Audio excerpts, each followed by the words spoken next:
7 8 9 10ไป10 ลังคนตามมาเก็บลังจอดคาเนาะลังขึ้นน้ำ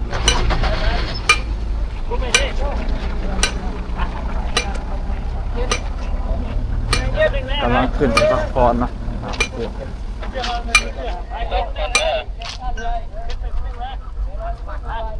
บรรยากาศน้ำแรงอยู่เมืองปากแบงนะถือว่าโซนนี้ขึ้นดีนะ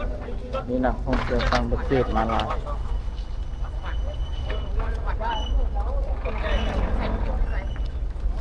น้ำของใหญ่นะ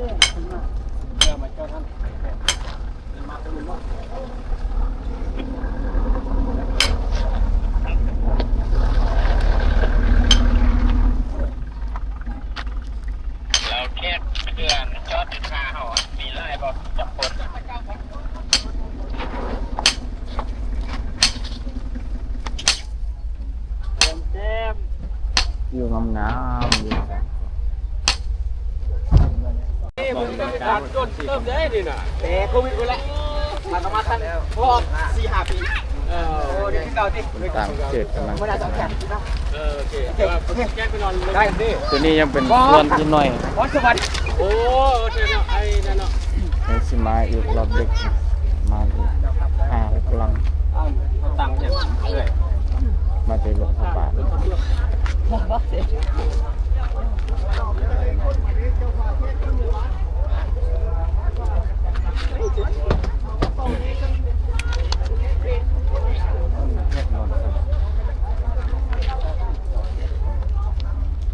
สั่งทำได้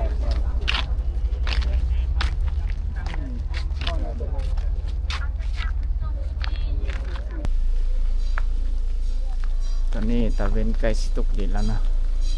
เอากลับคืนลงมาถ่ายเอาวิวงามมาต้อนทุกคนเกี่ยวกับเสร็จแล้ว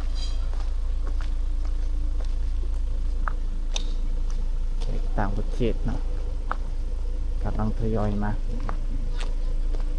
เมื่อกี้แดดร้อนกายนี่แดด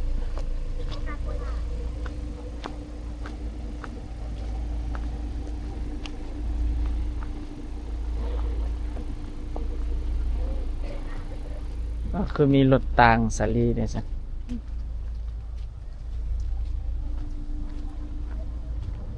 ฟอร์เรนเนี่ยมินิฟอร์เรนเนี่ย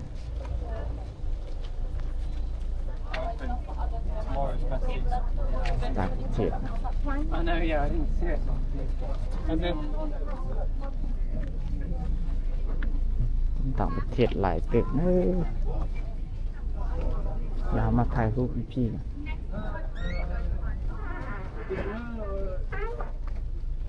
ตอนนี้กำลังงามครับมีสอดถึง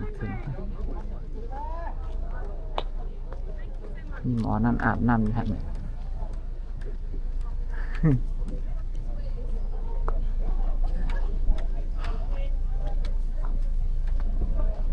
เป็นคนต่างประเทศนะ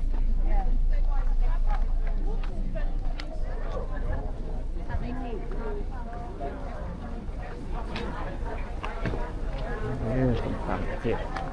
เข้ามาปรับเปลี่ยน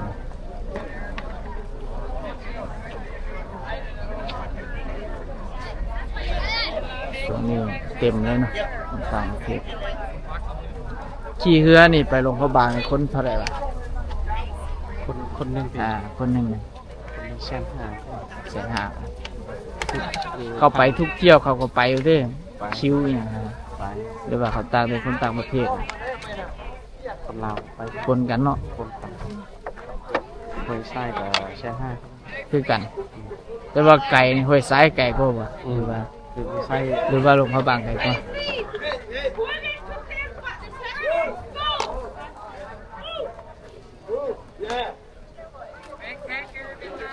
หลายเนาะโซนนี้ทางคือเป็นอย่างนี้ทุกมื้อว่ะ ทุกมือเลย มีเงินเดียวเนาะจะได้มีโรงแรมเฮือนพักเนาะเฮ็ดอาหาร เต็มตลอด มื้อนี้มาสอกเฮือนพักนอนก็ว่าสอกเปียกบ่ได้นะสิถ่ายให้ทุกคน อาบน้ำเร็วกันแม่ไปยืนเขา เนี่ยถ่ายนำคนต่างประเทศเนี่ย คือเท่าไหร่ คือ150,000 ไปลูกฟาง ไปบ่แก้ว150,000คือกัน สิบกุลดที่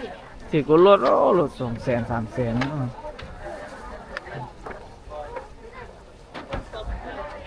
ที่เฮือลองไปหลวงพระบาง150,000นะขึ้นไปบ่แก้ว150,000ต่อคน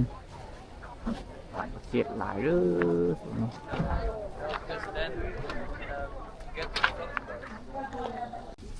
บางอย่างกลับนะ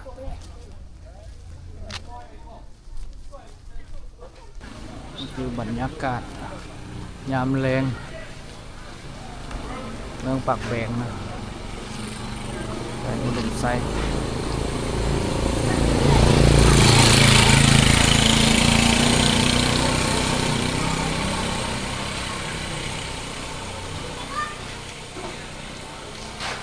มาเทนี่เทือที่3ที่4เนาะ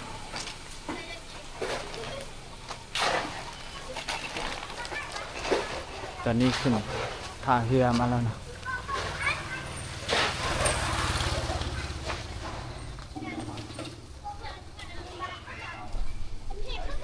กี่แมนเขาลงไปอันนี้เขาขึ้นมากำลังขึ้นมาไปเบิ่งที่พักนะสอบบอนพัก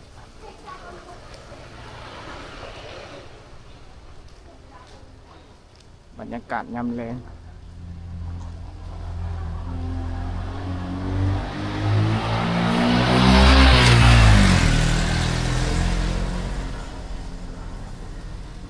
เดี๋ยวเขาย่างไปเบิ่งบอนพัก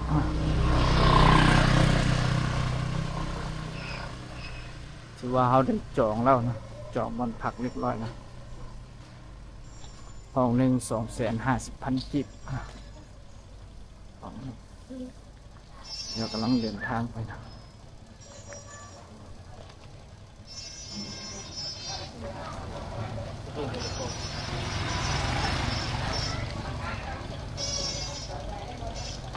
ตามวิวหนทางก็จะมีข้าวป่าอาหารขายโรงแรมเมืองพัก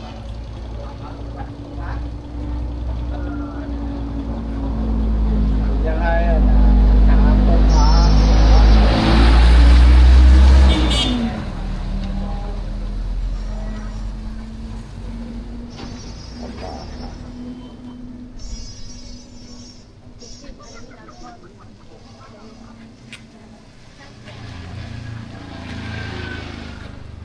วันแรงมาเนาะก็จะเริ่มมีคนต่างประเทศเนาะมาแวนะแวพักผ่อนที่อื่นเขาเจ้าก็จะเดินทางต่อนะเป็นห้านอาหาร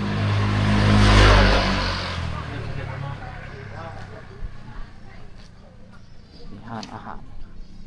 มีของกินนะ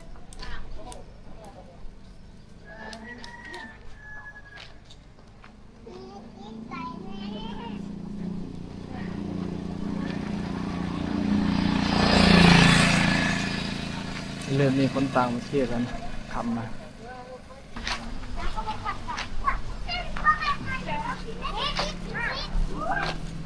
จะมีคนต่างประเทศมีอาหารการกินนะตอนนี้เงินพักตัวนี้มันเมื่อกี้เขามาถามนะ300,000 กีบนะต่อคืนเอาบนนอนนะ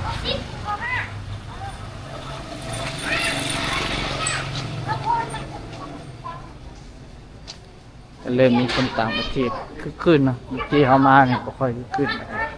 แต่ตอนนี้ถือว่าขึ้นดีนะมีซาวจีนเป็นอาหารจีน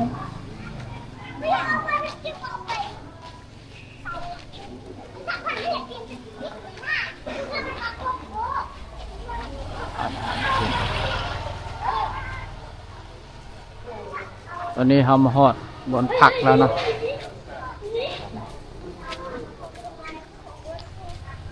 เป็นผักที่เอาผักมันเป็นผักตัวนี้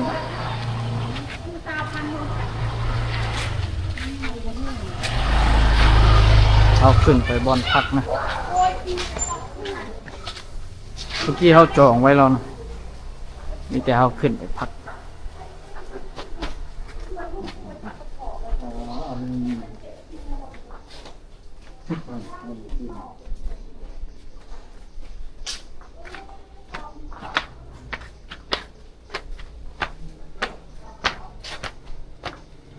ไปย่างไก่นี่ผู้ทนเมื่อยเลยเต้ผู้ทนเขานอนอยู่ชั้น2อย่าไปพาไปเบิ่งว่าห้องนอนเป็นอะไรห้องราคา250,000นะต่อคืนคือว่าเอาไปเบิ่งน้ำกันว่าคุ้มหรือเปล่าบรรยากาศภายในมีคนต่างประเทศนอนห้องเบอร์18นะแบ่งห้อง250,000นะจะเป็นแบบนี้นะคืนนี้แม่เราสิพักอยู่นี่นะกัน2 คนนะ